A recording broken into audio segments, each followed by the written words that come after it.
All right, guys, welcome to I think this is the 13th podcast that we've done. What is it, 12? I don't even know. Okay, but welcome to this podcast. This is the Joy in Jesus podcast. Obviously, you have our hosts, which is the Child's brothers, Derek and Dylan. And then today, we have a really special guest. We have Kerrey Devey, who is, for some of us, we call him Tio. For some of us, we call him Brother Devey.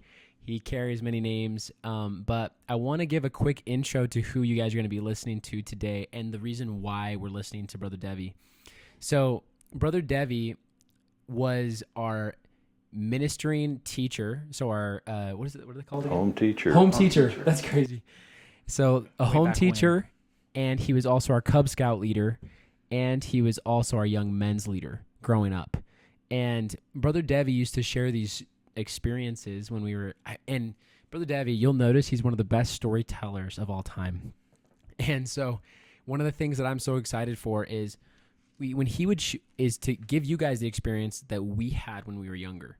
So he would share these experiences of his mission, and he would talk about indigenous tribes.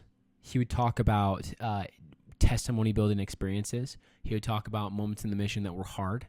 He would talk about all these things, and as a literal, 9, 10, 11, 12, all the way till I was 18, like he was always a mentor for me and for Dylan and for Nathan, our younger brother.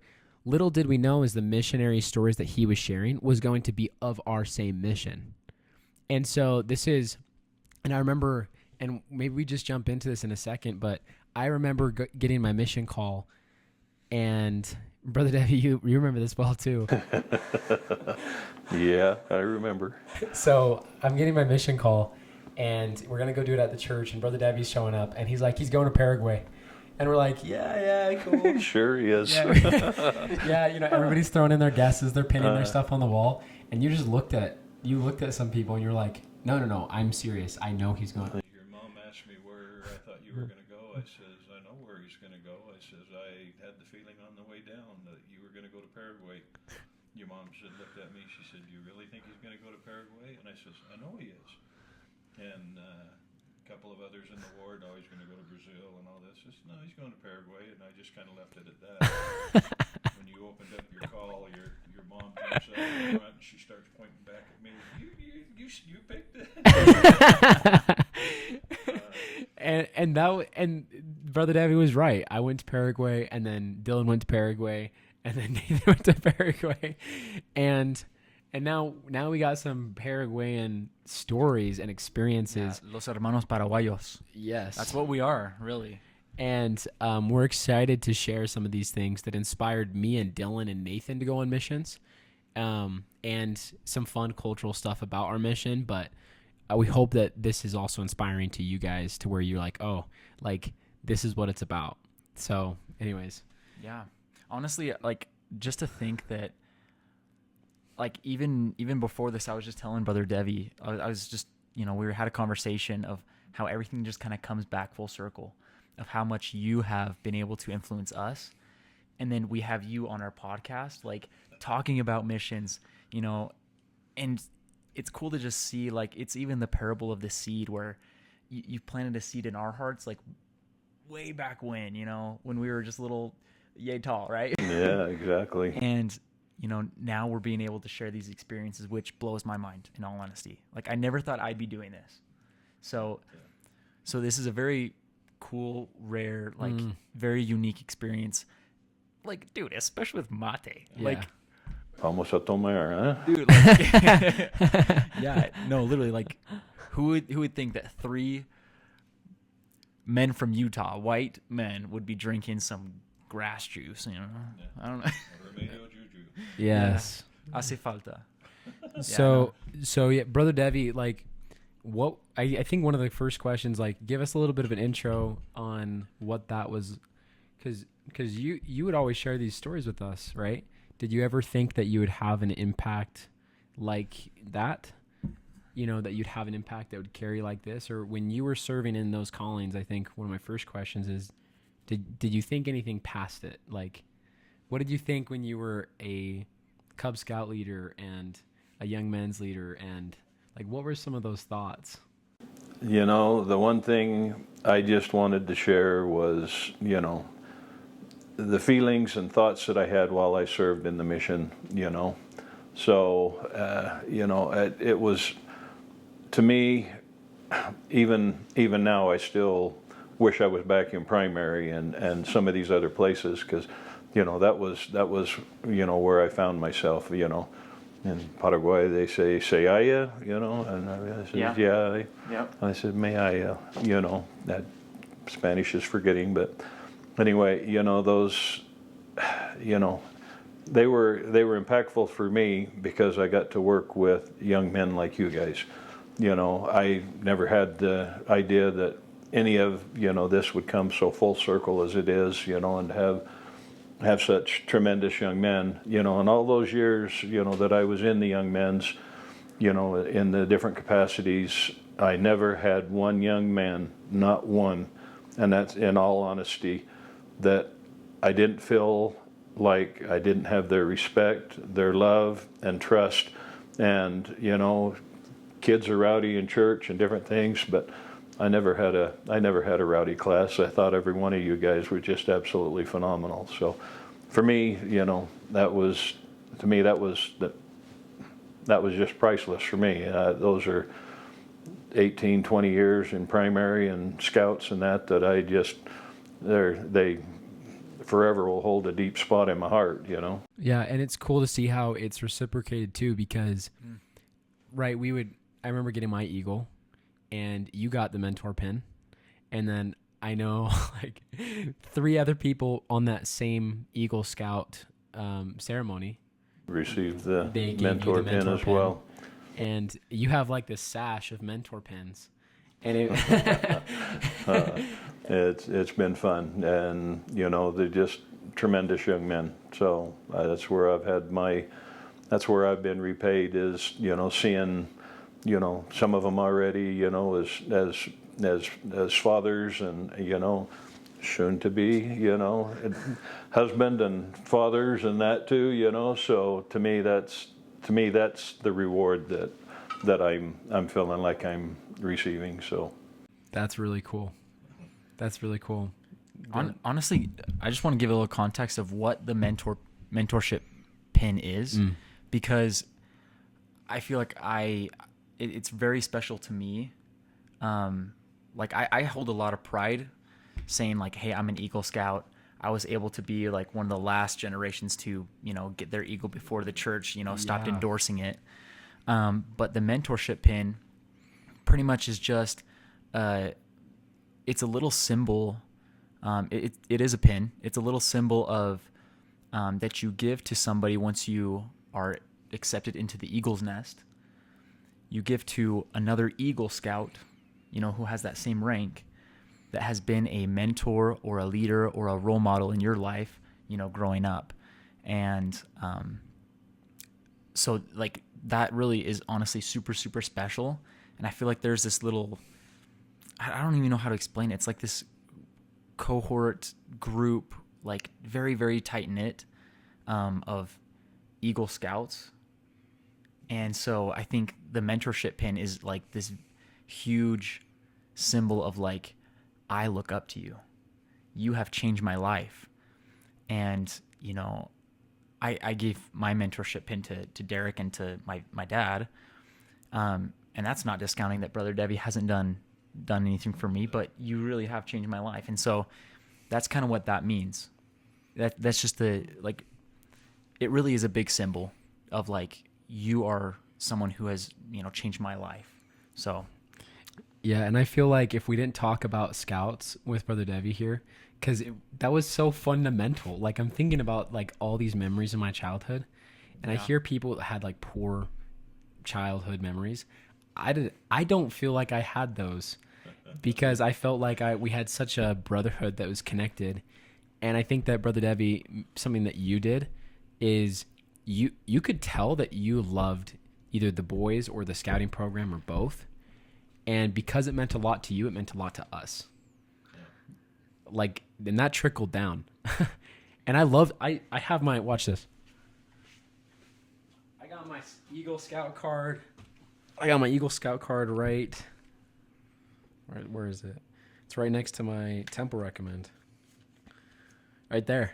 There you go. So I keep it with me all the time because it means so much to me too. Yeah, it really does mean a lot. Like, in all honesty, I don't know why, but probably because of our leaders. Like, they just instilled that in me and Derek. Like, really, it is a special thing, and I've learned a lot of leadership skills. I'm the man I am today because of the skills and the lessons that I learned from my leaders. And Absolutely. so it really does. It's like, I don't know, it's like saying, the Paraguayans are like, if you drink mate, then you're Paraguayan. It's like, the pride, Yeah, exactly. So- And it was the same thing, growing up that I had. My scoutmaster that I had growing up, he literally, to this day, just like you and I and Dylan, you and I, we can still go up to each other and give each other a hug, and he knows how much he meant to me. We were able to go when I got my Eagle Scout to BYU, and President Kimball came in as the guest speaker for an eagle banquet. Everybody that got their eagles that year, and that to me, when I seen President Kimball walk in that room, literally glowing, and that to me was the most priceless thing that I ever seen in my life.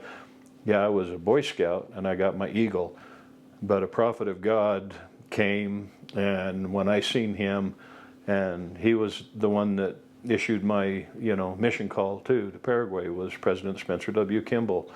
His signature on the bottom of my call, and he came to the MTC while we were there. So these scout leaders, it doesn't matter whether it's scouts or primary or the neighbor next door, these people mold, they say things to make you who we turn out to be. And I give a lot of credit to the primary and scout and leaders and that I had when I was a kid. They molded me to where this is what I wanted to do, and who I wanted to be in as an adult too. So, yeah, I think that what you said at the very end really hits home.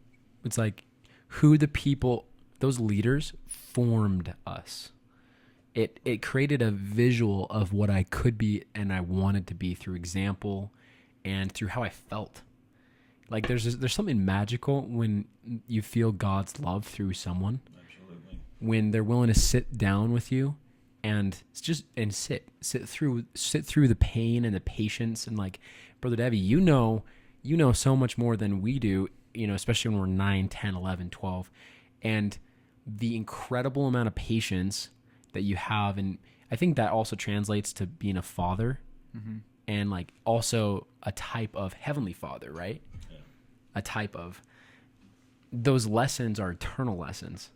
And it's crazy to think, like, I think of myself in my workspace, how often I get impatient. I'm like, look, come on, let's go. Right. But you were never that way with us. It was like, you taught us the importance, and also the way you treated, like, hey, this is how we fold a flag. I remember that till the end of time. If a flag drops, I'm there in a second, Things like that, and teaching things, the way you say a sacrament prayer, the way, like, these are things I remember, and those are things that you were able to teach us. And so I know that's not on the point of the mission, but I think that's precursor led to my mission. There are things that help mold you to the point where you guys were asking, well, what was one of the, what made you want to go on a mission? It was those people who I chose to associate with growing up, watching you guys, choose your friends and who you associated with. Those are what helped get you to help choose to, to serve a mission. And that I, associated myself with the right kind of friends that all went on missions, and, that didn't ever sway a decision that I had to ever, want not to go on a mission. I always wanted to go on a mission, and it was because of scout leaders and the friends that I hung around with. So that's so awesome.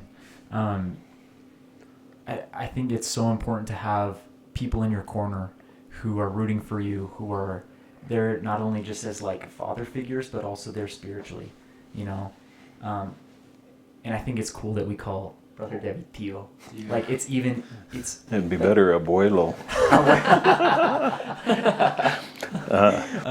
But it just goes to show like the impact that you've had on us. You know, you're more than just a scout leader, you're family, you know. Heck, like abuelo would be fine, right? It's still family. But Tio, I think that shows a little bit more of endearment, you know. That's a special title, and I appreciate that. Yeah. Thank you. Yeah, you definitely have been a father figure in our lives. And I have a question for you, Brother Devey, because we're talking about role models and, you know, people who inspire us and change our lives. I'm really curious, who was someone in your life pre-mission, like before your mission, who inspired you to serve a mission? Or like, I guess, like, who was a role model, someone who inspired you to go out and serve a mission? You know, I had an older brother. He served in the Harrisburg, Pennsylvania mission, and you know he was back there when the Susquehanna River flooded, and he remembered walking out the door one morning to go proselyte, and the next thing he knew, he was a block down the street hanging onto a telephone pole. And you know, to hear him talk about, you know, his experiences, you know, there, and how he was hanging on the telephone pole, and he seen a little girl, you know, coming down the floodwaters in front of his apartment, and he swam out and was able to get a hold of her and get her to a balcony, and you know, and the experiences he had on his mission, you know, I looked up to my older brother. Yeah, he was the tormentor. He was the one that was always tickling you, holding you on the ground, tickling you, or handcuffing you to the foot of the bed, you know, waiting for your dad to come home Christmas morning, you know. But I looked up to him, you know, just for the fact of, you know, he was my older brother. He served a mission. But, you know, at the same time, I want to give a lot of credit to my father. He never served a mission, but everything he always did was about, you know, serving others, and you know, he always was there to help people realize that, you know, doing good and going to church and things like this here. One of his stories was on his mission, or in Germany in the service, the guys, you know, always was upset with him because he wouldn't drink coffee, he wouldn't go out to the drinking with him, and they held him on the ground one day in Germany, and you know, they sit there and they were going to pour beer down his throat. Dial told him, he says, you'll be drinking beer before you come home from Germany. And he told him, he says, you better put your money where your mouth is, because he says, I will never drink. And my dad has, you know, had told me that story over and over again. And he never drank, he never chewed, he never smoked, he, you know, the word of wisdom, and he attended church even the days he never felt good.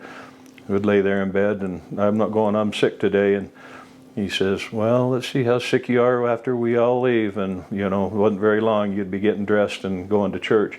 So my dad was probably, you know, the one person that I wanted to serve a mission for. And, you know, like I was talking earlier, I got one letter from him on my mission, and that letter was the most priceless thing I ever received. And, you know, to hear him tell me how much it meant to him that I was serving a mission.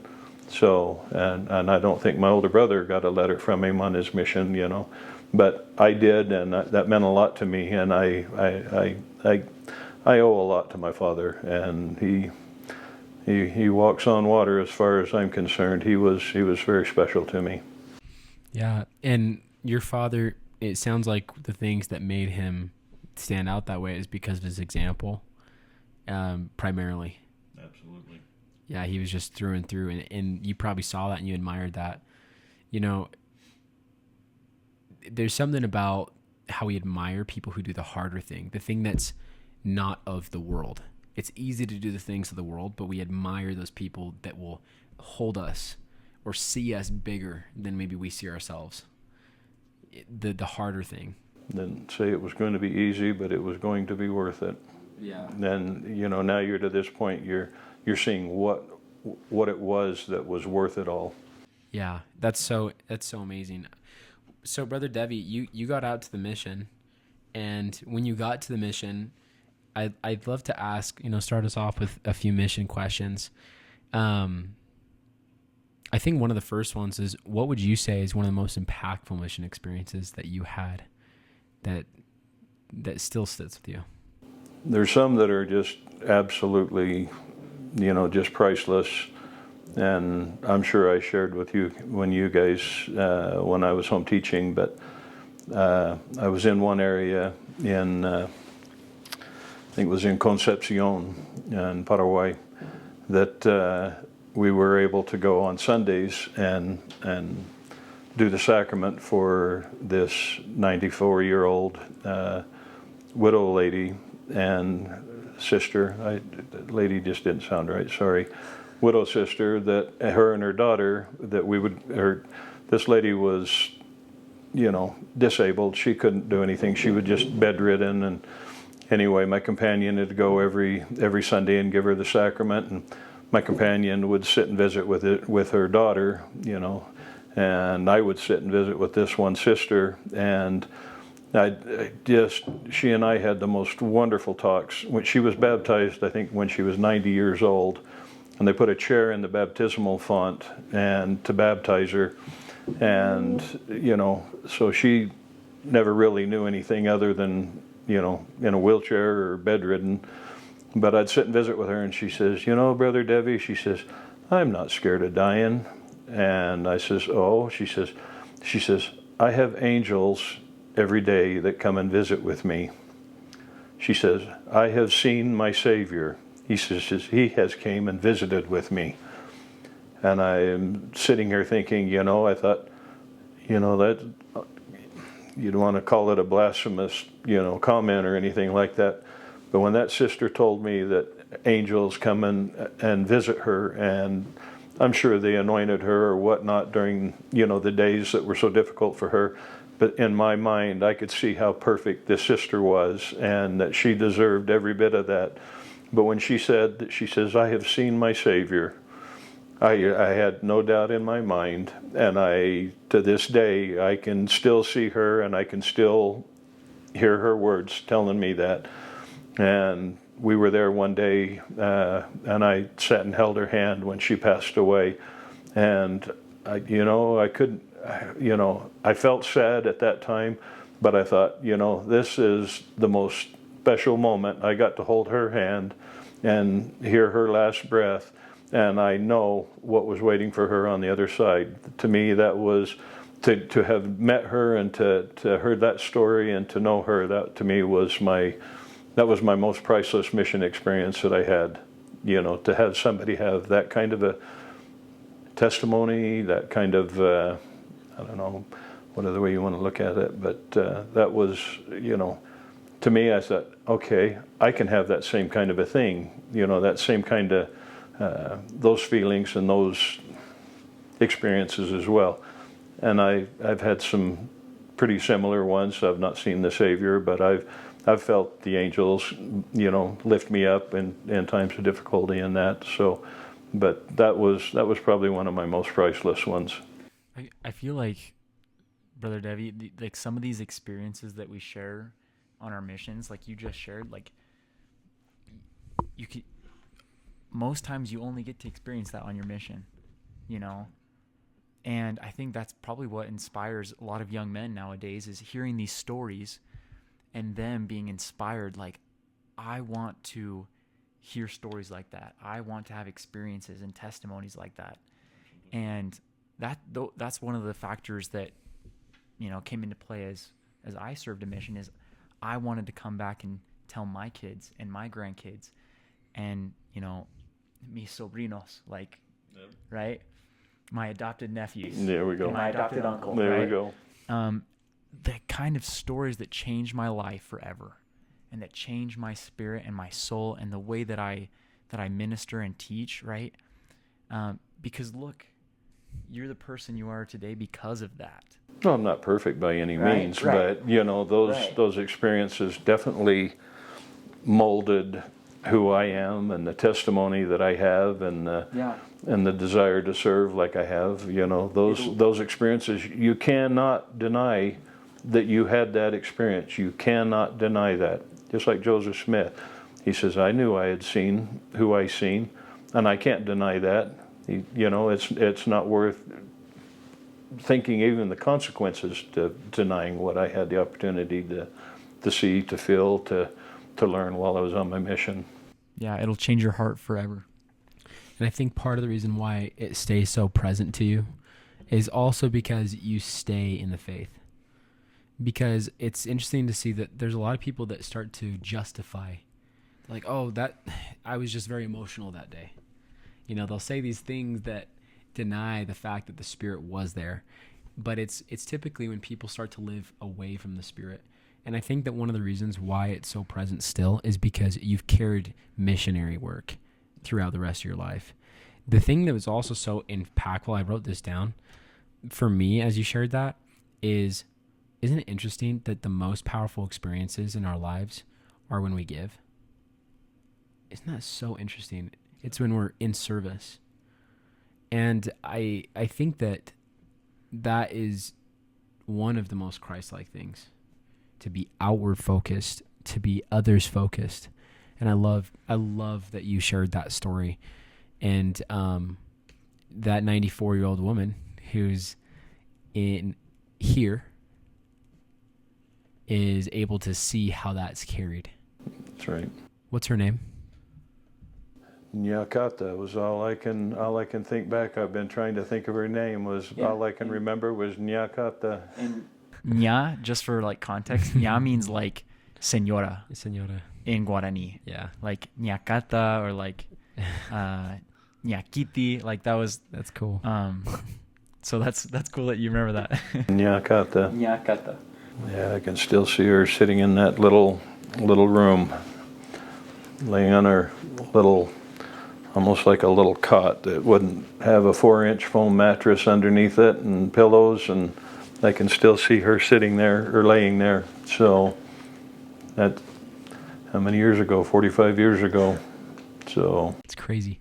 And also, Concepcion, is that where Nathan's at right now? No, Nathan just moved from Concepcion to Luque. Oh, he's in Luque.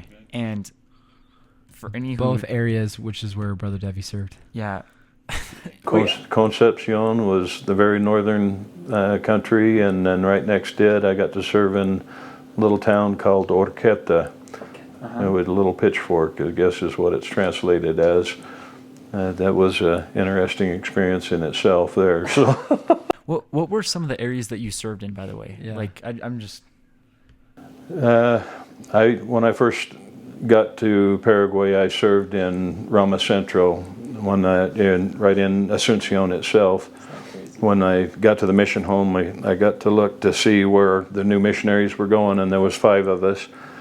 And I seen the list on the assistant's desk, and the one said Rama Centro, and I said, that's where I'm going.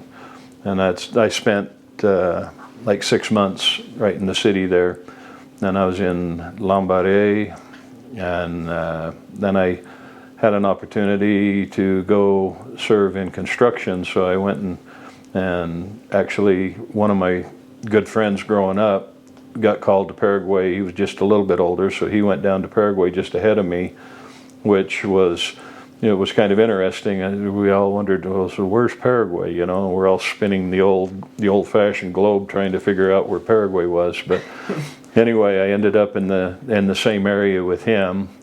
And were you guys in that was still in Rama Centro? Rama Centro, Asuncion area. Were you there. guys building the temple? No, you guys wouldn't have been building the temple. You guys would have been building the capilla in Moroni. We were actually building homes because Rio Paraguay would flood, and it had flooded some of the members out of their homes. So they were building, little single-room homes for some of these people that were displaced. Yeah. So my companion and I, we were actually laying brick and doing things, as far as that heavy manual construction, So him and I, we got to work together for a couple of months, and he says, we don't necessarily have to go proselyte as well. And I says, I don't feel good with that. Do you? He says, well, no, I'm glad you said that, because I was going to ask you if you were all right if we went and proselyted too. And we actually found a young couple while I was doing construction. This young couple, we would teach them, that was back when there was flip charts, and I don't know if you guys have flip charts or what they have now, with Preach My Gospel.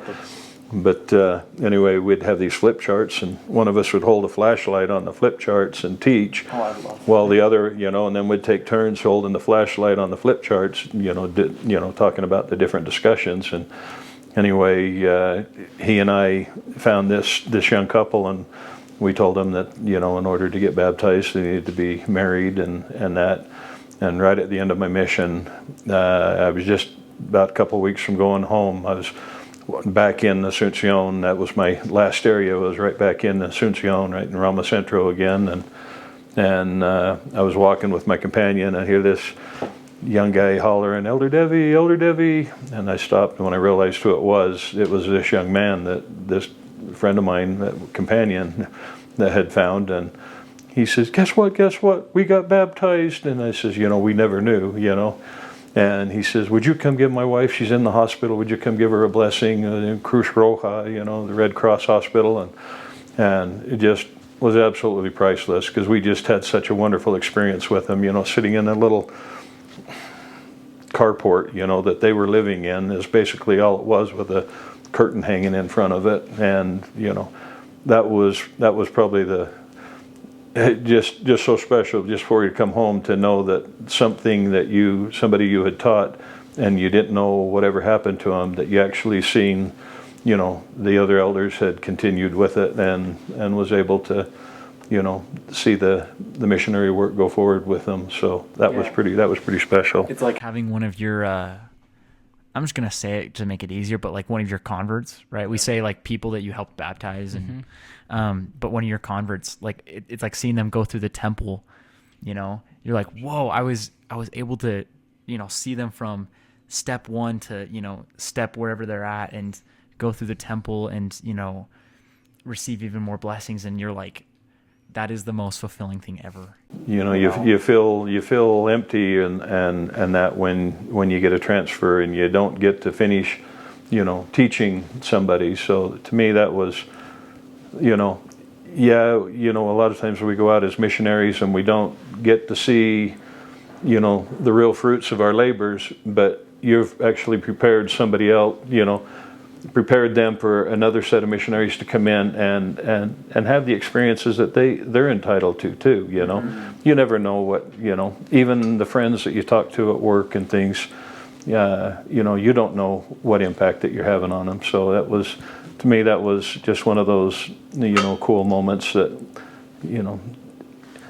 you said and you taught the right way, that they felt the spirit and continued on, and they knew what was right. And they don't get baptized because, oh man, that Elder Childs, those guys are cool dudes, I want them to baptize me. That's not what it is. They want, they know what they felt and why they're getting baptized. Yeah, it's interesting that you say that too. I'm thinking about, one of the questions that popped into my head, Brother Devey, was, because as you were going around, also, wait, I'm just curious, did you also serve in Encarnacion? Not in Encarnacion. You were Centro, were you Luque? Lambaré. And then you were Concepcion. Those 4 areas, because you went back to Centro. Yep. Yeah.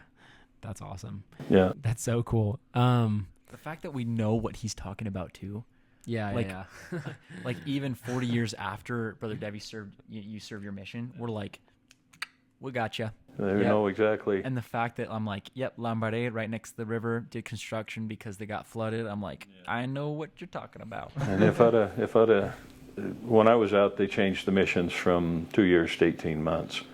And I'd been out 15 months, and that was one of them times where anybody over a year could choose to go home at 18 months or stay for the 2 years, and I didn't know what I wanted to do. And Elder Charles Didier from the Quorum of the 70 came down and spoke at a state conference. He says, missions are 18 months now, not 24.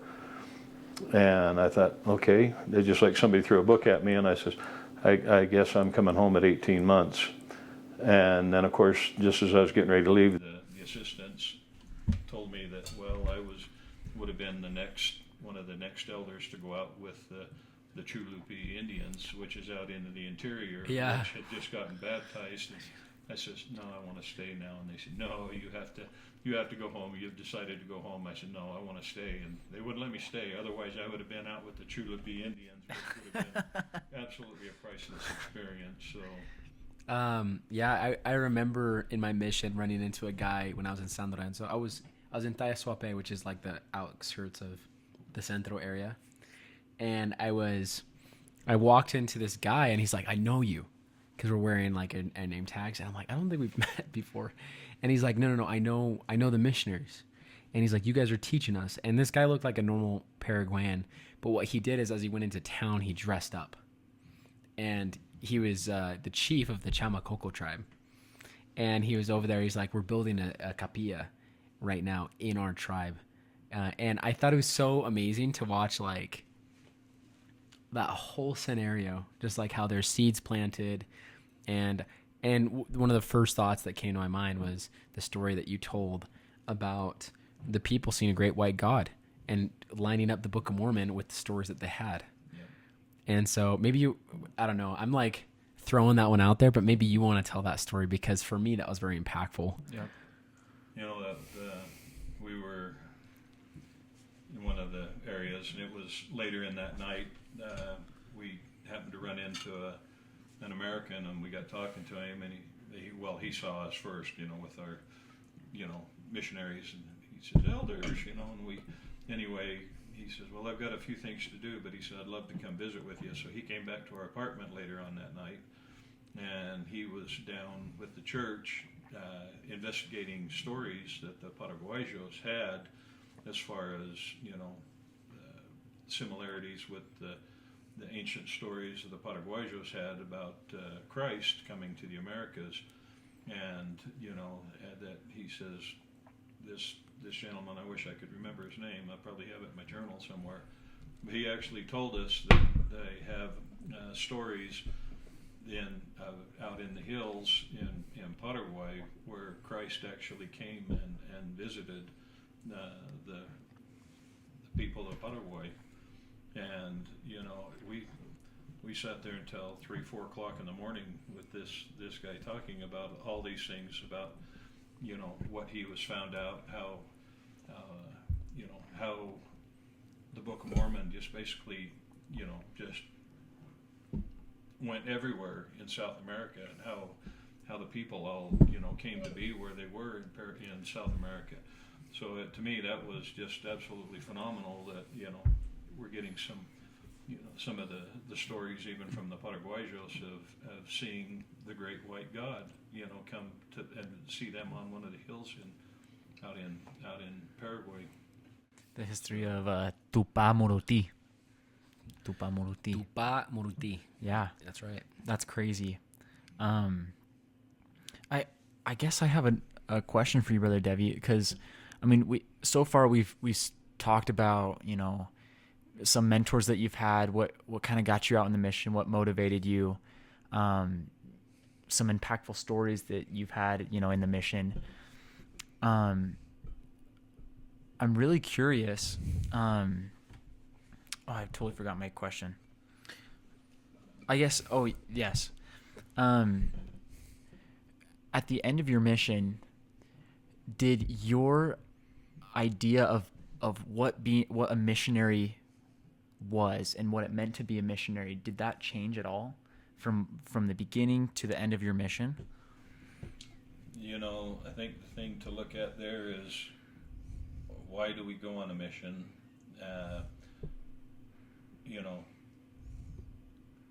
I gained a testimony of the church, with the examples of my parents and things, and just out of high school, we went on a church history trip, and we went back to Nauvoo, and seen all the church history sites. Well, we went to the Sacred Grove one day, and that was our goal, is to go in to gain a testimony. And when we went in, the mosquitoes were everywhere, driving you crazy. There was another group from another little town that were there at the same time. Well, they couldn't even go in the Sacred Grove. The mosquitoes and things were so bad. They come flying out. They didn't even bother to stay. But our little group from American Fork, we went in, and man, here's 2 busloads of seminary kids that disappeared. And I went to my own little spot, and I prayed to know the truth of the Book of Mormon. And if Joseph Smith was a prophet of God, I knew, and I had that spiritual manifestation that I knew that Joseph Smith did in fact see the Father and Son in the Sacred Grove. I went on the mission, into the mission field, with finally the testimony that I wanted to have. Yeah, I had a testimony, but I went into the mission field now with a testimony that I knew it was all true. But okay, now you have the testimony, but you go into the mission field, the experiences I had on the mission have completely molded my way of life, even to this day. I can't deny what, the things that occurred and happened with me while I was on my mission. The priesthood blessings that we give, and seeing people healed, to see, somebody give them a plan of salvation, and, that have just lost somebody special to them, and I lost a younger sister, so to me the plan of salvation is something very special and dear to me. And to have somebody see, what this all means now, that they're, what you're teaching really has a purpose, and all these little things align, now you come out of the mission, your testimony is stronger, which it should be, what we should be trying to do all the time anyway. Mm-hmm. And to me, I come out of there with a stronger testimony than I ever did if I'd have just stayed home and still going on the coattails of that little prayer that I give in the Sacred Grove, wanted to know if the church was true. Now all these experiences that, everybody's going to have the rest of their life, now that you've had something to build on, are going to continually to improve and strengthen your testimony. We can't just sit idly by. You talk about being disciples. What is a disciple? To me, I look back at Christ when he was on the earth. Yeah, he had disciples follow him. Okay, disciples follow, but what's good is somebody just following all the time, when they have an opportunity to be something more than just a follower. Now we can be teachers, we can be builders, we can leaders. There's so many more things now that being a disciple stands for, and I think the mission experiences to me helped mold me into a better human being, and to have a stronger testimony, and it's so easy for me now to share that testimony with just anybody. I can remember one time when I was probably about 12, was on a trip with my parents, and that we were going up through the Northwest, and I was in a swimming pool, in a little campground swimming pool, and that was probably one of my earliest missionary experiences I ever had, was in this pool talking with this other young boy my age, probably 10, 12, somewhere in there, and bearing my testimony to him about the church, and I asked him, I don't recall what church he was in that, but I can still remember sitting in the pool talking to this young man about, what it is, what I believe, and I thought, this kind of funny that I can still remember that how many years ago that been now, I don't even want to think about it, but that opportunity that I had at 10, 12 years old, being a missionary, I look at the kids now, and the missionary work is starting so much younger, and I think that's just helping even these younger kids to stay stronger and more faithful for a longer period. So, Brother Devey, I was thinking about this because one of my questions that I did have was, how do you feel like the mission set you up for your life? And you started to already attack that question without even knowing I was going to ask that question. And one thing that I noticed is that for you, and, I'd like to say that this is, and I definitely have a lot to improve on this, but for you, Brother Devey, the gospel's personal. It's personal. You lost your sister, and I remember part of that story. I remember that story from who knows how long ago when you shared that story with us.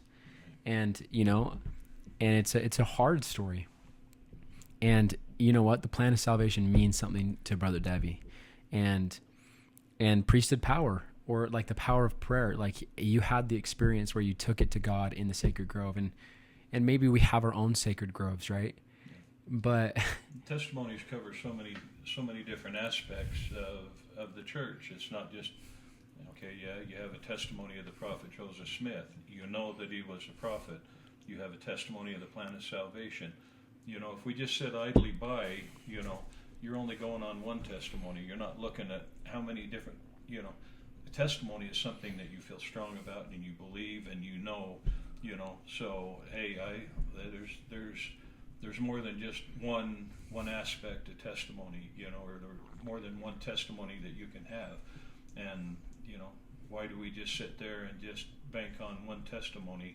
Because there's numerous testimonies that you can have and you should have.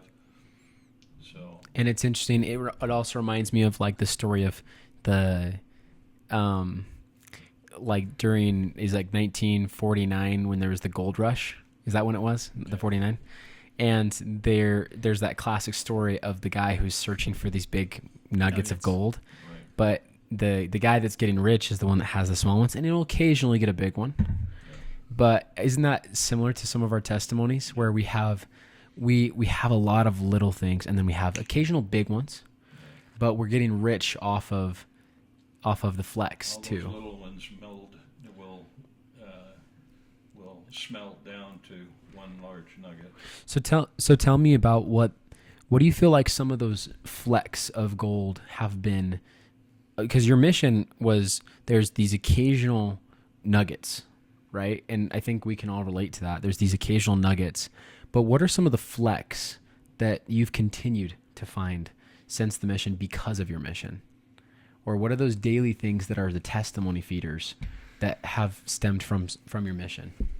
Well, now as an adult is looking back at all the young men that I had, seeing you guys all now where you are in your lives, and your testimonies that you guys all have. Those to me are like that mentor pin that I wear on my lapel, that okay, I've done something special, that impacted somebody, and I still get, these, you young men, I'll come to, my old home ward here, and get inundated with everybody jumping up, even the ward members and telling me, how special it was for me to have been in the ward. And, like I've told you guys, I cried when I moved from here. I cried. I was going to miss you guys more than anything, but, there's so many of those little flecks, seeing the opportunity to be a recipient of a blessing, those are things that I believe strongly in. Those are things that we need to be looking for all the time, not just to give the blessings, to be recipients of blessings, to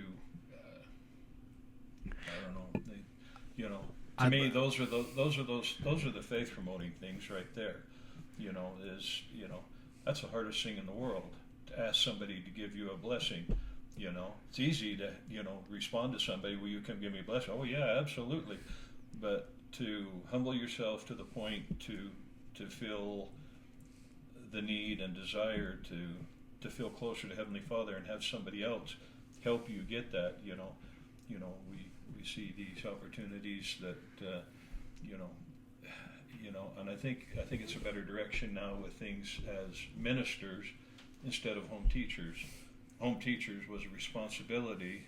Ministers now is not a responsibility, it's an opportunity, to go and to serve. And, I've had the opportunity of seeing ward ministers come and help me since, I've had surgery and different things, and at the same time, as a minister myself, going and seeing the brother that just had surgery as well, and both of us crying on our own shirt sleeves, with each other, but no, I think those little flecks are, those little nuggets are the things that, you reap what you sow. Yeah. And, they come back to you, in one way or another, I'd love to take 2 seconds on that, and then I'll pass it to you. I just want to. You're talking too much. I'm talking so much. Sorry. We all want to talk about the Devey.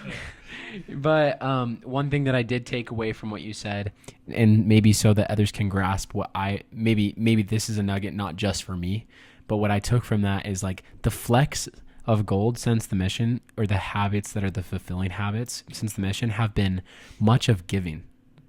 And I think that that's where you've lived the gospel. And a lot of people are like, well, I read my scriptures. It's like, well, when you read your scriptures, do you live it? Do you go and serve your fellow men? Or is it just read to read? That's a key there, there's even, as an adult, there's so many things that come in, difficulties or whatnot, that are kind of put in your way, to keep you from going to church on Sunday, to, not wanting to accept a church calling and things like that there. Those are the things that, if you're going to survive, and I mean, we've been told by our prophets, you have to continually be feeding your soul the things that you need to sustain. Otherwise, you do fall away. And I've watched good friends, fall away from the gospel and that had stronger testimonies than I ever thought I could ever have. And if you fail to feed your soul, reading scriptures, taking those responsibilities to serve in a calling, to be a minister, to, those things, if you fail to do them, you will fall away. It's something that you continually have to maintain to do it. It's not been easy for me. I've not been the best person I've always wanted to be either, but I've found every time that I start going the wrong direction, it's these, church callings and things like this that I've had that has kept me grounded and where I need to be to stay a faithful member of the church. I never ever, I can't, and I never will deny the testimony of the gospel that I have. Never. I've seen the blessings come from it, and I've seen what happens to people that when they lose those blessings, and I can't do that, so. Wow. Sorry, I'm writing something down. Me too. I think this is also a good opportunity. Profound. I must have said something. We are students Well, at this point. Well, I just thought about like so we had a little technical difficulty, but we're gonna jump back to where we were. So we were talking about flecks of gold. One of my questions was how do you feel like the mission set you up for the rest of your life? And what we started to recognize is Brother Devey started to share a lot about these flecks of gold, right? We talked about there's these big nuggets from the mission that he's sharing, but then there's also Brother Devey is still continuing that lifestyle, or at least continuing strong in the faith. And I was asking him about what are those little things that you've done, or those little faith building moments that have continued. And one of the big takeaways that I had was that you've built in these faith anchors by serving, like finding opportunities to serve, or taking the opportunities like callings. And I think callings, I don't know if we want to go too deep into this, but that's something that I noticed that it's this for you, Brother Devey. I've noticed that from you, as you share these stories, you have this personal, like the gospel is personal to you. And because of that, what I took away, and even as we're talking right now, I was like, what Brother Devey has, I want. That was what was going through my head. what he has, I want. And maybe that's how it was with your dad. You know, my dad was a quiet, honest man. He was always looking at others to see what he could do to help them. He raised corn. You know, we give away more corn than, you know, we ever could have, you know, lived off of. You know, that was his moment to shine. He would take his ears of corn and he would load it in ears in a plastic grocery sack. And I guess you could say he was ministering. He would take them to widows, to different people in the ward. He would take them to his friends that would go to McDonald's, the senior citizen group that would at McDonald's every morning, you know. But my dad always looked for opportunities to serve. And, you know, I don't know whether I, you know, got to that point well enough with, you know, those little flecks of gold. You know, there was so many friends that I knew that come home off their missions and didn't stay close to the church. And it's easy to fall away from the church if you don't surround yourself with those opportunities, like we said, to serve and to do those things. And those are important. Those are critical. You know, yeah, we go to church on Sundays to have the opportunity to partake of the sacrament. Today was testimony meeting, you know. That's as important as anything there is to hear other people's testimonies and to say that you don't strengthen your testimony by hearing somebody else's testimony. That's just a wrong thought, because the testimonies that were born today were absolutely priceless, and they add to the small testimony works in progress that we all have, and helps us to stay closer to the gospel and you know, to receiving the blessings Heavenly Father has for us. So yeah, I've recognized something, Brother Devey. Also, Jau Mate. Oh, muchas gracias. ¿Cómo no? I love it. Jau Mate. Yeah, también Jau Mate. I've recognized something, Brother Devey, is that something that you've helped me remember just in this conversation. Post-mission, it's a lot like pre-mission. You have to, like, the desire is born within you to go out and serve. Like, you, in every step of the missionary process, from when you go to meet with your bishop, right? It, like, se nace de adentro, right? It just comes from within, this desire to go out and serve. Like, you go out and you get your mission papers ready. You go out and you prepare yourself spiritually, right? It's not like, I mean, there are those missionaries that say that their parents hold their hand through the process, but, you know, I feel like it's a very similar process to post-mission. You have to go out and, like, the desire has to be born within you, right? To go out and continue those same principles. And that's a good point, you know. And Derek, you may be feeling it right now, you know. If, you know, at those moments you're getting ready to go on a mission, as you're getting ready to get married, when do you feel Satan trying you the very hardest?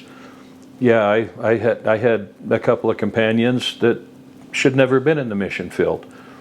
I didn't judge them because of you know, I did, but I didn't, you know. It impacted my mission because of their, I don't know how you want to call it, slothfulness or whatever. They're on vacation, you know. It wasn't ever a vacation to me, but I know right before I left on my mission, boy, Satan was hammering me hard, trying to keep me from going on a mission. You know, a girlfriend, whatever, you know, at the time, you know, and, you know, these little things that get put in your way to try to interrupt what's supposed to happen. You know, getting married, you know, hey, you feel the same thing. You feel Satan telling you, know, this is, you know, no, don't do this, but you know, he's trying his hardest when we're about to do our finest, you know. So, you know, you gotta look at it that way. If, you know, yeah, we could all glide through life, you know, just being mundane, normal people, Satan's not going to tempt you because you're doing exactly what he wants you to do. Nothing. Yeah. You know, so you have to be doing in order to, I guess, to be able to feel Satan and to feel his impact on you if you're not doing right. Because we're not all perfect by no means, but we're gonna gain more by being tempted and trying to overcome those things than to just gliding, doing nothing good. Because you're doing exactly what Satan wants you to do. Yeah. So, can I add something real quick? That is amazing because it just helped me realize and think about the on the fencers about serving a mission, because there's a lot of those, genuinely. Like, Tons. we think about I would say majority are on the fencers. like I was one of those. Like at one point, in all honesty, I was like, I don't really want to serve a mission. And then, Heavenly Father was like, bah, come on, Neil, you Right. know better. But I think of those on the fencers, they're falling right into Satan's trap. Really, they're like, they don't take any action because they're still, deciding on whether they should go or not. You should go because it is Heavenly Father's plan. You are one of his elect children to go out and serve. And to think that those on the fencers don't realize that they're falling into Satan's trap by not taking action and going forward with that.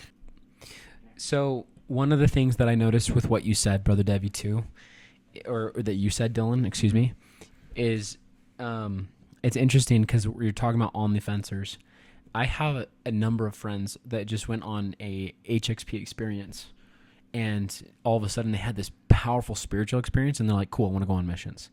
Isn't that interesting that, like, after one super strong spiritual moment, now they're ready to go? And likewise, after a long period of not really increasing your faith, then you just kind of fade out of wanting. So it's interesting that, like, the difference could be one gold nugget. And the one gold nugget, in my experiences, have been when we often wait for a feeling to go before we do an action. But I'll tell you from my experience, whenever I act, I then get the right feeling. If I do the right action, I get the right feeling. And it only goes in that order. That's been my experience. And so to anybody that's an on the fencer, I would totally encourage you guys to ask, are you acting all out? And are you going all out in the gospel, or are you just going half in the gospel? Because if you're going half in the gospel, no wonder you might not feel like you don't want to go on a mission, So just a thought to put out there. Don't be on the fencer. Shout out to on the fencers. We love you. And Humpty Dumpty was, and he had a great fall.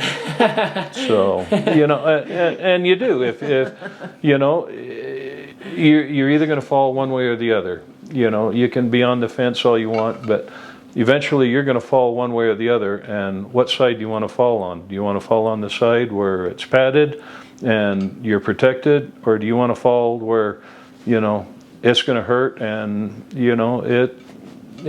it's not going to be any fun, So, kind of a sad analogy, but it's true. And an even sadder thing is, I talked to a person that's dear to me recently, and he said the interesting difference between heaven and hell is that heaven has eternal progressing, and hell has eternal, like, you're stationed. Stagnant.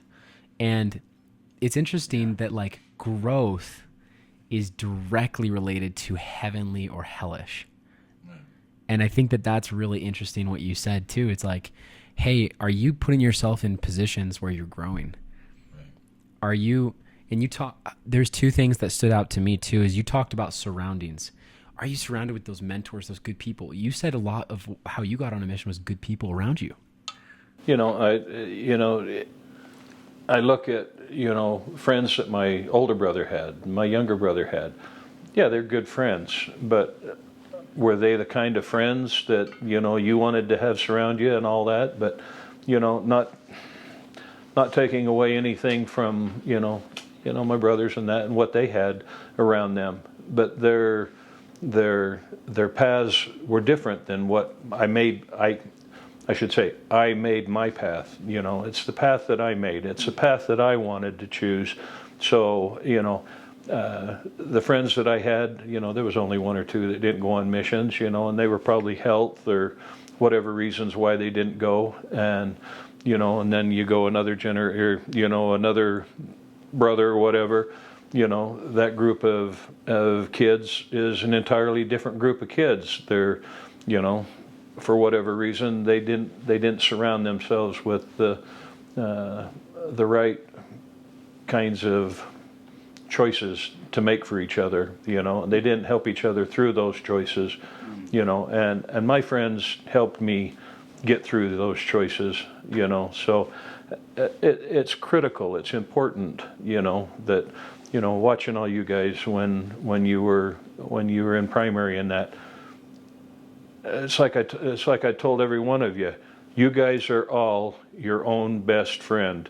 You guys, you should be having each of you guys should be looking at each other as your best friends. You know, you're not going to find them anywhere else. You get to high school, junior high, high school. Now you're in a different group of kids.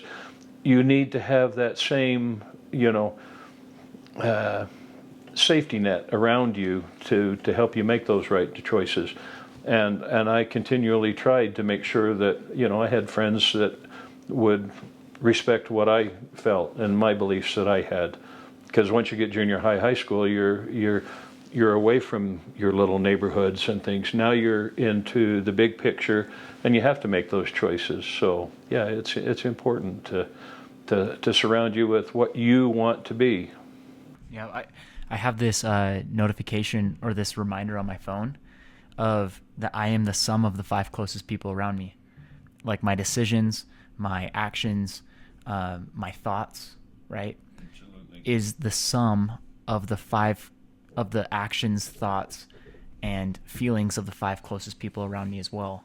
And I feel like that's just an eternal principle that Heavenly Father has placed, you know, in our paths. Is you get to choose who you get to be like because of the people you surround yourself with, you know. And I feel so blessed just being one of those people who are surrounded by people who are getting sealed in the temple, who are returned missionaries, who also did scouts and learned leadership activities, who are in, you know, just centered on the gospel path, who have a strong testimony of the Savior. And I think of you guys, right? You guys are probably within that little, like I think of a target, right?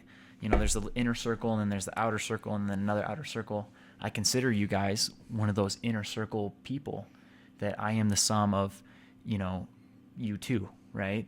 And, you know, there's other people included, but just as, you know, to example that, you know. And that's not saying those little further out in that circle don't have a significant role to who you are, you know. Yeah. Because they all have a role. I mean, you know, even those that are further out in the circle, they continue to make you remember why you are who you are. Yeah, I think that is a huge lesson. Dylan, I have a question really quick. Do you have any questions for Brother Devey? Because I could go all day. Both of us. I could go all day. But I also want to be respectful to Brother Devey's time and his bag. And so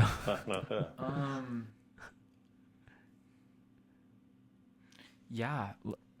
Any of the original questions, maybe? Yeah, I thought of one. What is one of the hardest things that you experienced in your mission? I don't think we touched on that yet. We did not touch on that. Like, what is one of the hardest things about your mission that you went through, or good question, that you experienced in your mission? Dude, I gotta stop. I freaking love this conversation because I love Brother Devey's story time. I forgot how much I love this. Here we are, going back to story time. This is Everybody pull out your blankets and your cookie popcorn, and a little carton of milk, and we tell stories. There you go. This is the best. Like, I forgot how much I love this. You know, I feel a lot of joy doing this too. Like, me too. Yeah, it's just know, a blast. So I freaking love this crap. You know, missions aren't easy, and they weren't meant to be. You know, the missions are there to help build young men, young women, into what they will be the rest of their life, or hopefully for the rest of their life. You know, when I first got down to Paraguay, I went down 220 pounds. You know, I'd like to see 220 now. I thought, man, I felt like I was huge then, but about the first month I got down there, I got very, very sick, and to be honest, I'm probably surprised, you know, that I didn't die. And you know, this one companion that I had at the very beginning, he gave me a blessing, and you know, and basically, I think if it wasn't for the priesthood blessing that I received from him in the very first part of my mission, I probably would have ended up coming home, because I was so sick. In 1 week, I went from 220 to 180 pounds. And I think a lot of people will probably say, no, I don't believe that. But, you know, back then, flip charts were a loose leaf with pictures that we would, you know, share. I literally could take that flip chart book, you know, loose leaf, and put it in the front of my, you know, jeans that I wore on P days. Yeah. You know, I had lost so much weight, and it got to the point where I'd walk out of the apartment in the morning to go proselyte, and I'd end up getting a block from the apartment, and I couldn't walk. You know, I had lost so much, I'm sure, electrolytes, whatnot, you know, but I physically could not walk. I had to sit down on the sidewalk. And, you know, that was trying. That was hard. You know, when your companion gets on the back of a motorcycle to go with the landlord's son to go to the pharmacy, you know, not worrying about you because you couldn't go anywhere, to go get you some medication from the pharmacy to see what he could do to help you. But, you know, between, you know, having that physical, you know, debility, you know, that you couldn't be the missionary you wanted to be, you know, that was hard for me, you know. And I seriously, you know, something like that would have happened now, you know, you'd be in an ER or whatever. I didn't have that down there, you know. And, you know, so to me, that was one of the difficult times of my mission. But, you know, it was faith promoting at the same time, because of the priesthood blessings that I received from my companion. And at the same time, you know, you look at companionships. And I know you guys had companions that you struggled with. And you look at that as, you know, how does that prepare you for, you know, marriage? Well, you know, marriage isn't going to always be, you know, roses and that too, you know. But, you know, the companions, you know, I had two companions that really, you know, put a strain on, you know, what it was to be out and serve. And that was hard for me, you know. I guess I got a little glimpse of it, you know. I had one companion when I just got out to Concepcion, and anyway, he and I was working. Well, I was in the mission home waiting for the transfer, and they says, "Oh, who's going to be your new companion?" Well, I told him who my new companion was. "Oh, he's the problem elder. This is just the worst elder in the mission right now." Anyway, I got out with him, and man, it was just incredible. You know, just the fire and the spirit and everything that I felt with this guy. And, you know, he and I would only been together for probably a week. And, man, we were sitting down on the river, you know, just getting our companionship ready to you know, really know where we were going to go. And, you know, my companion, one of the elders left the other area, and I ended up having to leave him to go cover for the elder that left another area. But when I got to think about that later on, you know, he and I were we were both ready to go and go after it. He had been held back his entire mission with the bad companions. He was there to serve, and the elders that he was with, they weren't there to serve in the capacity that he was there ready to go. And I'm sure I told you guys about this, but, you know, anyway, he went home just prior to me. Well, when I was leaving, I went to the assistants to get his address, because he lived here in Utah. And they told me, "So you never heard?" And I said, "No, I never heard." "What?" Well, he was just getting ready to get married, and anyway, he had an accident in his grandfather's wood shop, and he passed away before he got married. And they didn't bother to tell me because they knew him and I had such a a great relationship, and they didn't dare tell me that this had happened. But that's one of the hard things is in a mission is to have a companion that I had a companion tell me that a junior companion was not entitled to inspiration.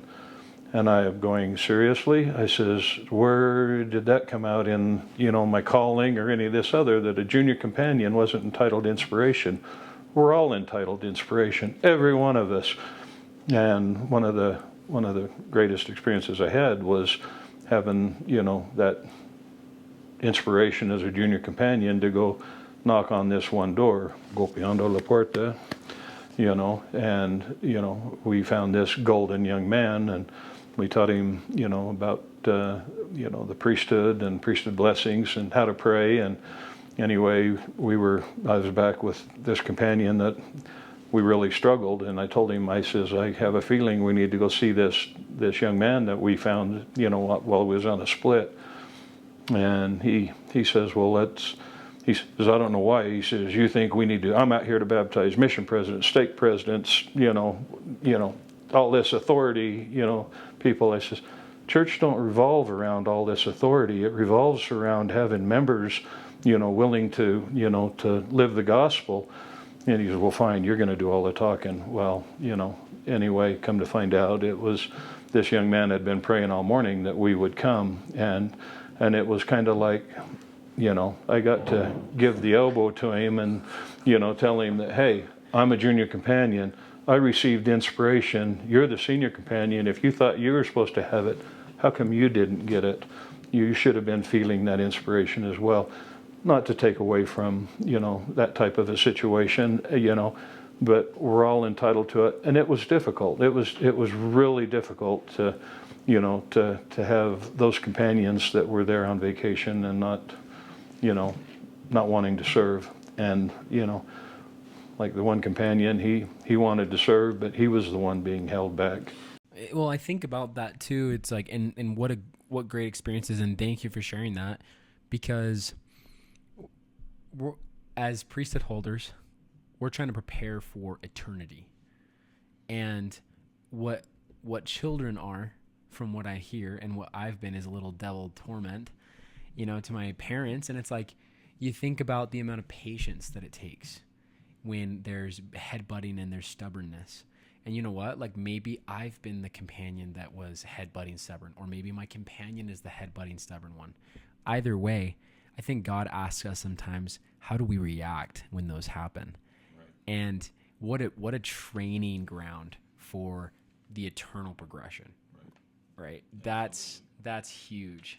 It's not saying that one's right over another one by any means, but it's finding that middle ground, and as a companionship, like I said, we used to wake up every morning and give each other un abrazo and give each other a hug and tell each other how much we loved each other, and that changes the whole way, the way your whole day's going to go. It does. It changes the way your whole day goes, You kiss your wife goodbye, and, I had a brother-in-law. He went to go to work the one morning and, forgot to kiss, my sister-in-law goodbye. And what did he do? He went back into the house and he says, I forgot to give you a hug and tell you how much I loved you, and kissed her goodbye. Well, never ever realizing that would be the last time he ever saw us, they seen him again, alive. So what do we do? Do we make sure that we put ourselves in the right, progression to begin with? And I think, for you, fence sitters or whatever, you can't be a fence sitter. You've got to decide, what trajectory are you going to go? You're going to go to the bullseye, you can hit the bullseye. Yeah, are we going to miss a few times? That's okay. You're going to miss, and we're not going to make the right decisions all the time. But, the best decision I ever made was serving a mission, because I think I am who I am today because I did choose to go on a mission. I don't regret missing, 18 18 months that I had. I wish I would have stayed the other 6 months and been with the Indians out in the jungle and that, but I chose not to be a fence sitter, and you two and your younger brother are absolutely, priceless remembrances of, why I didn't choose to go the wrong way, and the decisions that I made of what impact they've had on my life. So I see all these young men now, and I think, something, I may not have done it all right, but, I did do something right, because I have them little gold flecks all looking at me all the time now, even my own grandchildren, that make me realize this is where I want to be, and why I chose to be and where I am, and what I did. So I think you just said something that reminded me of a temple promise. And this is a promise given by, priest authority and power, but you have joy in your posterity. And I think that joy comes from, just like you said, giving everything you have to the Lord, continuing those golden flecks, strengthening your testimony, leaving your mark and indent on other people, serving them to, your full capacity, and following Jesus Christ to the fullest. So I just realized that, like, anybody who maybe is thinking like, well, will this help my future family? Yes, it will. You will have joy in your posterity if you stay true and faithful to your covenants, if you serve with all your might, if you give your whole heart to the Lord, and that just you saying that. You need to go back and read Doctrine and Covenants, section 4. My mother chose the scripture on my missionary plaque that was in Doctrine and Covenants, section 4. It's, O ye that embark in the service of your Lord, see that you serve him with all your heart, might, mind, and strength, and, my mother chose that, and she was a convert to the church, and, she always looked to me, as the spiritual one in the family, and I don't know why she did. She says, these wonderful experiences, she says, they never happened to me. I says, Mom, don't ever say that. I says, those experiences happened to you. You were baptized into the church when she was 14, her and my grandmother, and, without her choosing to have gotten baptized, who knows where I would have been, or, what I did. I says, it's because of your being faithful and doing and choosing what you did. I says, I am what I am because of you. I says, don't discount anything about you. But she chose that scripture, and, I thought, well, I'd like to chose my own scripture. But every time I look at that, I says, how could I have chose a different scripture to that? And, the field is white, it's ready to harvest, And, the missionaries that are on the fence, man, the only way to get off that fence is to pray, and I did. I had a girlfriend, and I thinking, maybe I want to get married, and I got on my knees and I prayed, and she reminded me, she says, well, you need to go on a mission. I says, well, I never said I wasn't never going to go on a mission. She says, you told me you weren't going to go, and I said, oh, shame on me. I should have never, ever said anything like that. But I don't remember, and I think Heavenly Father blocked that from me, because I had always planned on going. So, but anyway. Well, I think there's like a huge bounty of like spiritual nuggets from this, and I also, in my blessing, it talks about being surrounded with excellent people that will push me towards truth, right? And there's no way I can look at these moments, especially as we're talking right now, and not see the brother Devey that was part of that in the patriarchal blessing, right? Or the other people as well, but I were particularly with brother Devey, So it's just so fun seeing that mentorship, that amount of caring. Also, you saw us big, when we would see each other in a certain way, and having somebody who we look up to see us big makes me want to be big. And sorry. No, you know, even your parents see your potential. You know, you look at your parents and yeah, right, but your parents see the potential that's in you. Heavenly Father sees your potential, you know, and when we fail to reach that potential that they're seeing in us, I could see that in every one of you boys, and I've seen it, and to see the stature that you guys show now in your own lives, and the choices that you're making, it's just phenomenal. You know, this generation right now, I'll tell you what, it's mind-boggling, you know, to see, you know, deacons, teachers, priests preach my gospel, you know, doing, you know, missionary work, you know. We didn't think of doing that at the time, you know. My little story when I was 10, 12, whatever, you know, sharing my testimony of the gospel to who knows what little boy, whether that boy has been converted just because of a little thought that I planted back then. But we can see what your divine potential, you know, it's the young women's thing, your divine potential. But it goes for the young men as well. Young men, young women, it doesn't matter. It's important to realize there is divine potential for all of you. And to watch this younger generation now, I was nowhere near what you guys are right now. You know, and the abilities, you guys are the chosen generation, and you have to, being the chosen generation, you have to be the ones to choose to be that chosen generation and choose to do good, you know. And we're not in a point where we can sit idle anymore. We have to be, you know, the Lord's missionaries. You know, it doesn't matter if we serve in the mission field or, you know, or one of our dear friends that's not a member, you know, that has different views. Don't argue with them, you know. We have to put our arms around them and love them and make sure they understand, hey, you know, we're equal. We're not anything different. And, you know, those things change. And by being that type of a person, that it's going to change that life no matter what. Yeah, I taught a lot of other people that didn't ever get baptized. One gentleman told me, he says, I believe everything you've told me. But he says, my parents have been Catholic, my grandparents are Catholic, we are Catholic from the very beginning. But I believe everything you're telling me, but I cannot change tradition. You know what?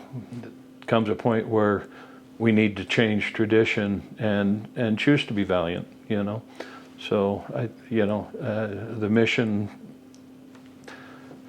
you know, is just phenomenal. It's a decision that, you know, it's not to be made lightly, but at the same time, it's a decision that needs to be made because we're all missionaries. It's just how do we choose to serve it. Yeah. A really interesting story that I was told one time by some friends of mine. They asked the question. They said, in all of Disney cinema, who would you say is the most evil villain? And everybody would guess, and they'd say, oh, Cruella de Vil, or they'd say Ursula from Little Mermaid, or they'd say whatever they wanted to say. Some people would say Scar from Lion King. And this person, he stopped and he says, I believe it's Timon and Pumbaa from Lion King. And everybody's like, what? And the reality is Timon and Pumbaa, they were these guys that convinced a king of the jungle that he was worth eating bugs, that he was just some jungle cat, and that was it.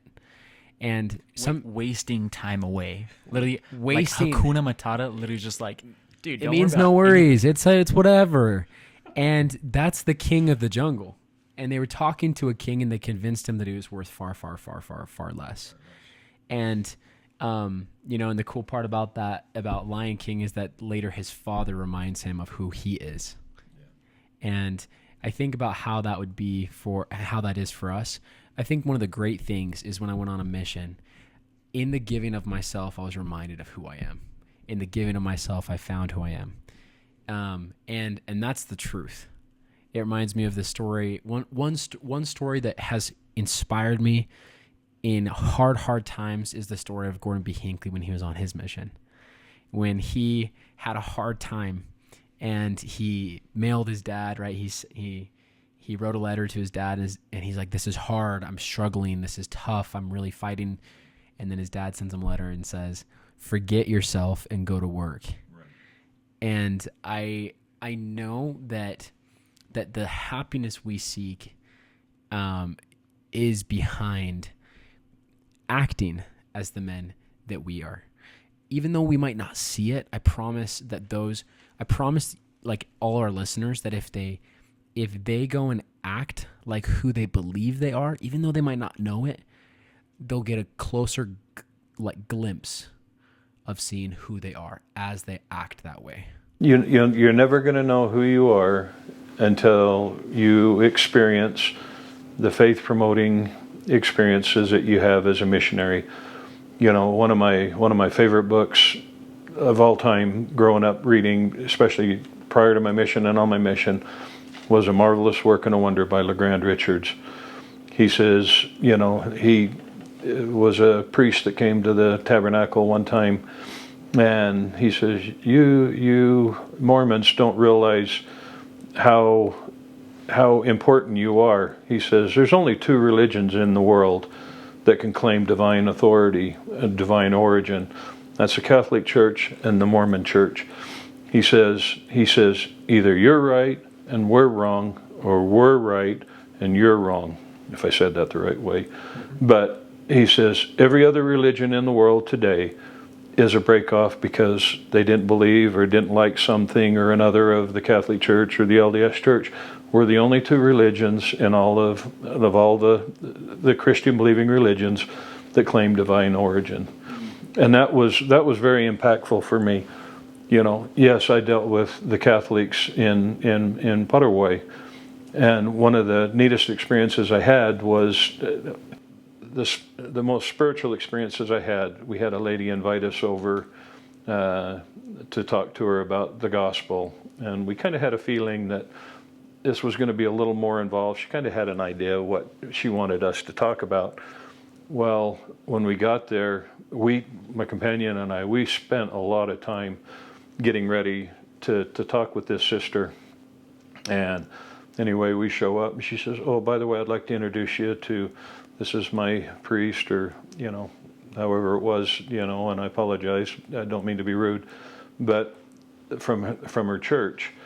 And boy, did they pull out the Bible, and, you know, they were wanting to go to town with us, and my companion and I, we were prepared, and we had you know, got into the scriptures. We really prepared ourselves to what's going on, and we had a prayer before we went that, you know, that the Lord would give us the words to speak, because we knew, you know, something was going to happen.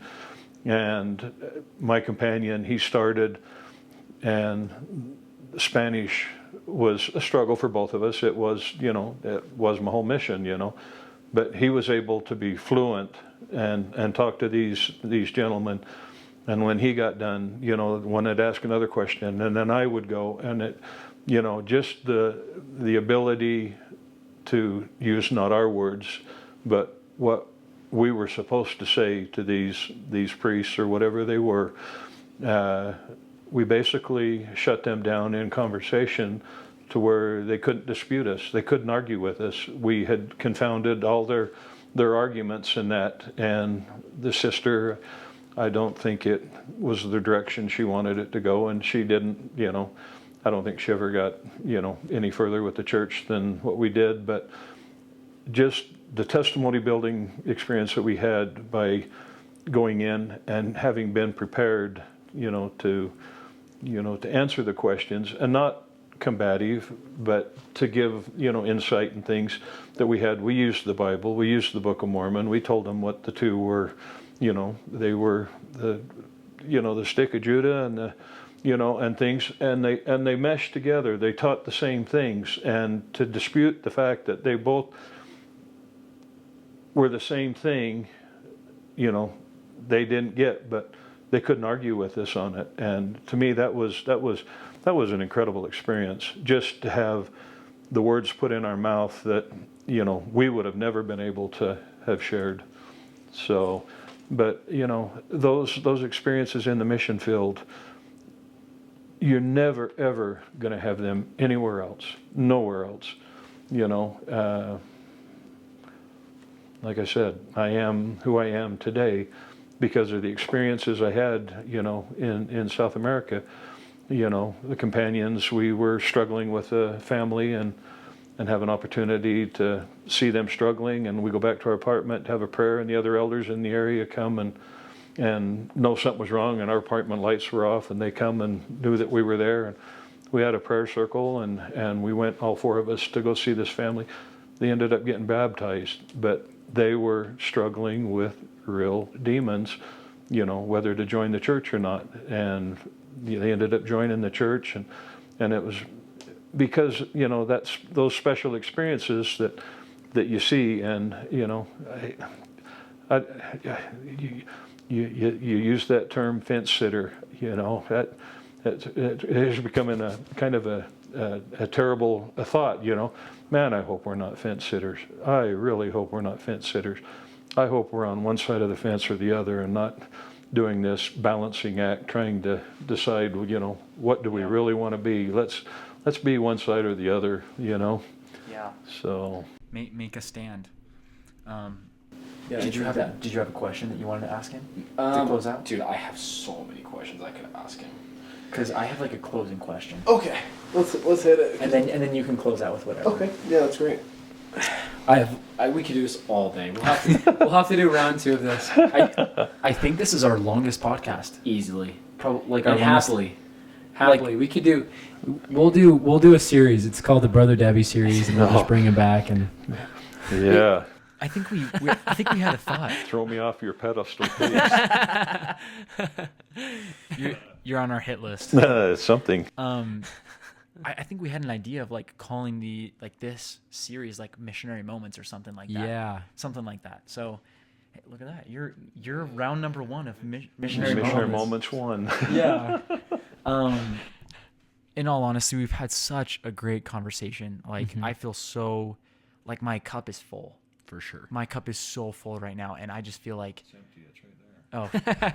Oh, in all honesty, we're almost out of. We almost had it. We're almost out of mate, right? But this is the most Paraguayan thing we can do: is just drink for So hours and talk. nice. And There's nothing like compartiendo. yeah, But those are priceless.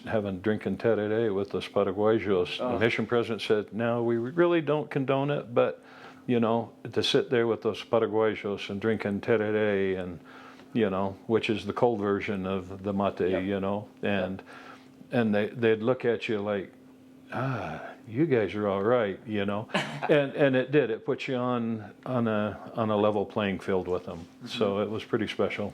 I agree, especially when you start speaking Guarani. It's like, oh, la hermana Anye mishi mi la Guarani me. He still got it. Hey, you still got it. You still got it. Let's go. Mishi mi. Mishimi. Well, Brother Devey, since it's been such a great conversation, like we're gonna have to come back and do this again. But to close out, I have one more question, and this kind of targets like who our audience is and who we're trying to voice this to, is the young people, maybe the fence sitters, right? The young people who are thinking about going on a mission.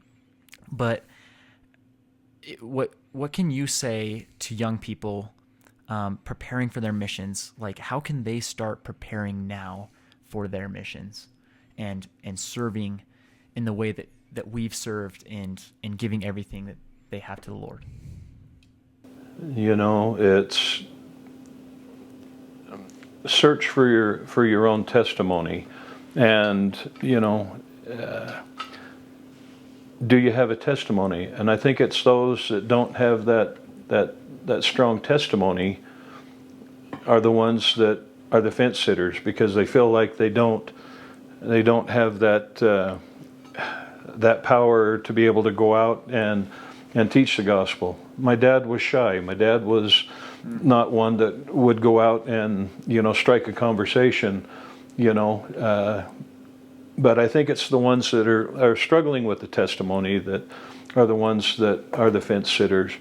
And I think if you're a fence sitter, you need to evaluate your testimony.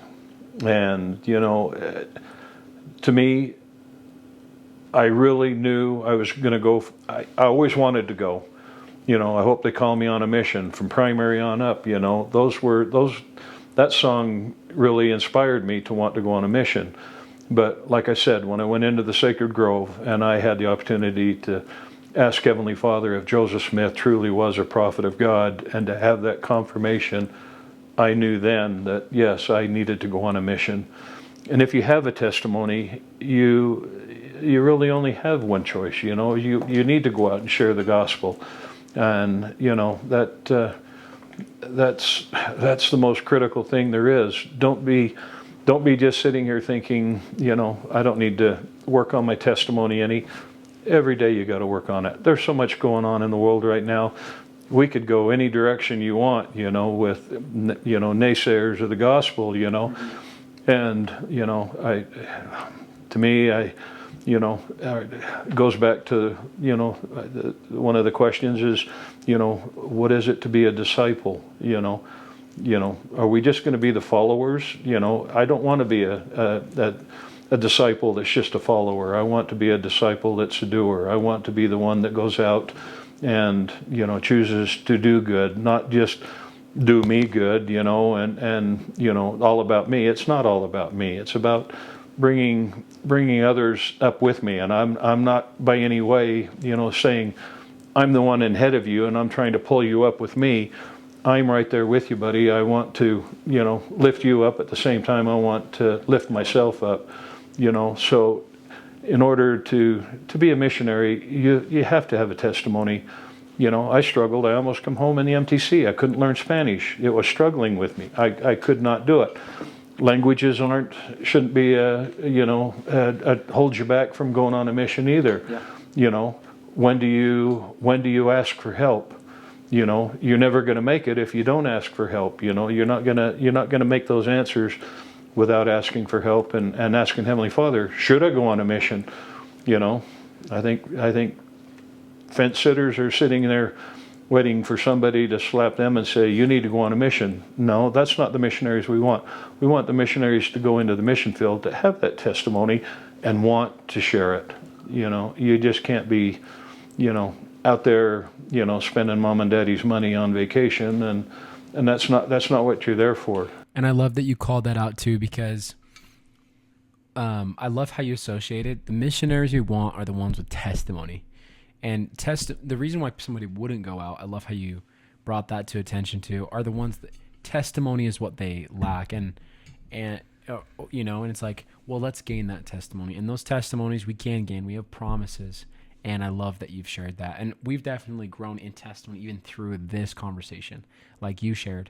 As you were in church today, your testimony was strengthened. As we've been here today, our testimonies have been strengthened. Yeah, a common thing that I've noticed with Brother Devey's counsel is seek spiritual opportunities to grow your testimony. Those are the golden flakes that we have to be just picking out, seeking those little tiny spiritual moments, those spiritual opportunities to grow our testimony. And you said a disciple's a doer, right? They're not sitters. They're not yes, a disciple is a follower, but what did the apostles do after Christ was crucified? And when Christ left, what did they become? They now were the apostles. They were the ones that were doing. They were doing everything that Christ taught them to do. Are we going to do, what we've been taught to do?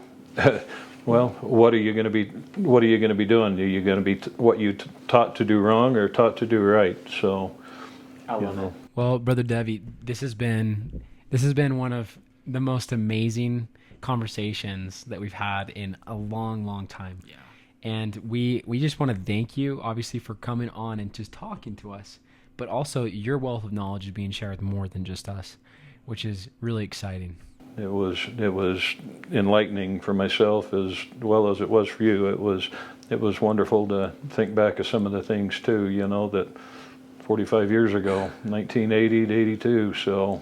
And to share cherished memories, right? They're priceless memories. They're memories I hope I never lose.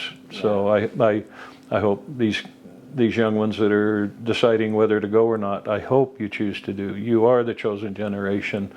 You know, go back to Doctrine and Covenants, section 4.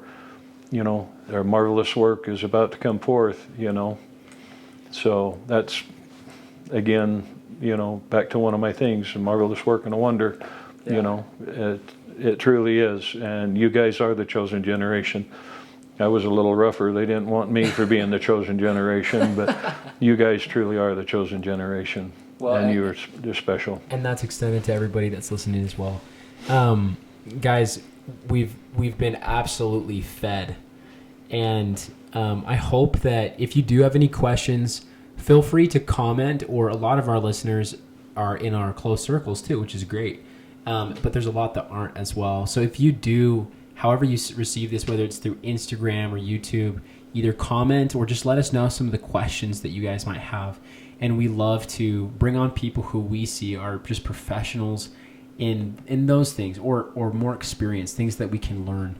So guys, we're so grateful. We hope that you guys take this knowledge and go apply it, just like Brother Devey was saying, where we can actually be fed through our actions.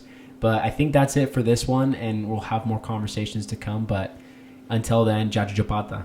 Ja, Jejopata. Que se vaya bien.